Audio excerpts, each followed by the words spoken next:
Hello there everybody and welcome to possibly one of the shortest Kidbyers highlight reels in the history of the Kidbyers highlight reel as we take a look at some of the highlights from my outlap in qualifying, and the second of the two Degner curves caught me out, and that would be the first of many spins during this qualifying session and indeed before the race a little bit later on. So as I try and get all four wheels and tyres pointing back in the same direction, we're still on the same lap, so I've managed to recover, heading through the 130R. Brilliant corner, this one. And that, knocking off the PRL S9 and into the wall. And that is my qualifying session over before it even began. And very nice of that guy to keep giving me a lift back to the pit lane.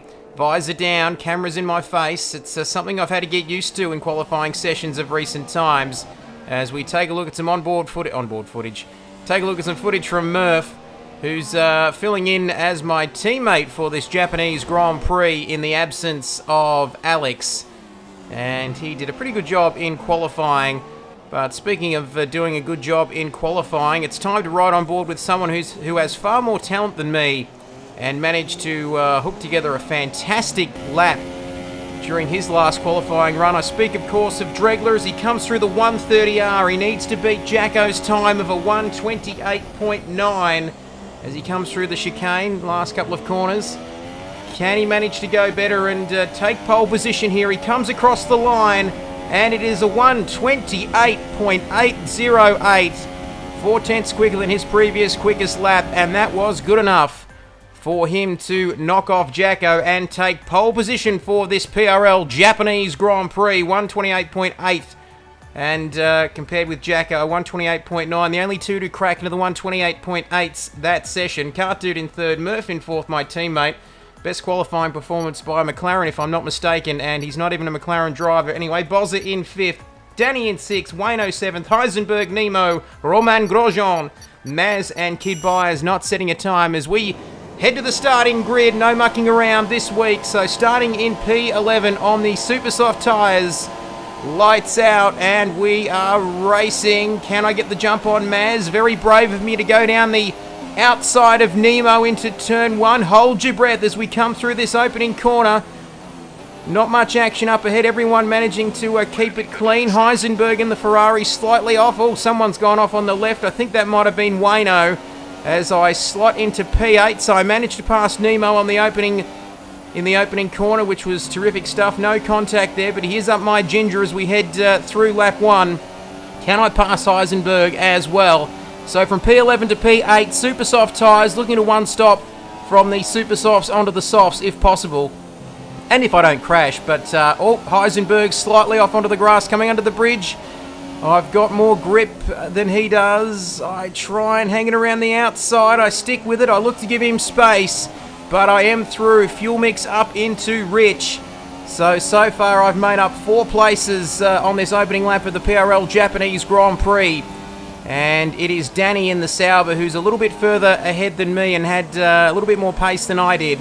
So lap 1 out of 27. So it's all going very well at the moment, but never celebrate too early, as we always know, because I suffer from a distinct lack of grip and talent up here. As we take a look at this, the rear end steps out. I try and overcorrect it, and a very clumsy move, Crofty, and straight into the gravel there. And not only did I go off once, but I couldn't even keep the car on the road once I got it back on. Have a look at this. Ready? Oh, round she goes. Off again.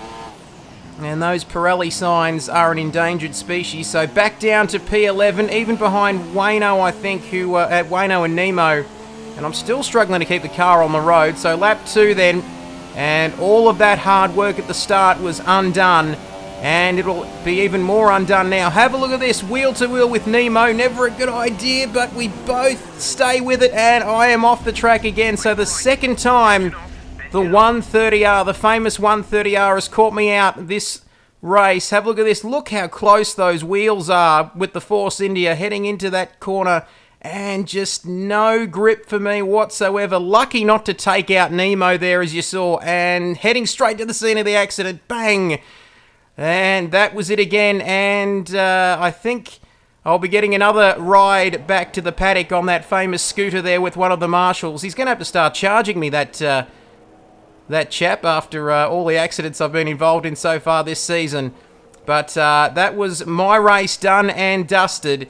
I didn't manage to catch the end of the race, but it was Jacko. As we take a look at some of the footage here from the race, it was Jacko who ended up winning. Dregler ran into some trouble. Cart Dude went for the medium tyres on his first stop and managed to last until the end of the race.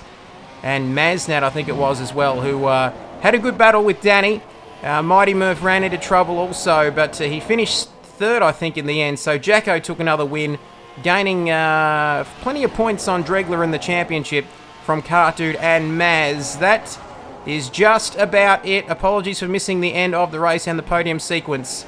But we will see you next week for the United States PRL Grand Prix. Just make out that's Jacko crossing the line for the victory.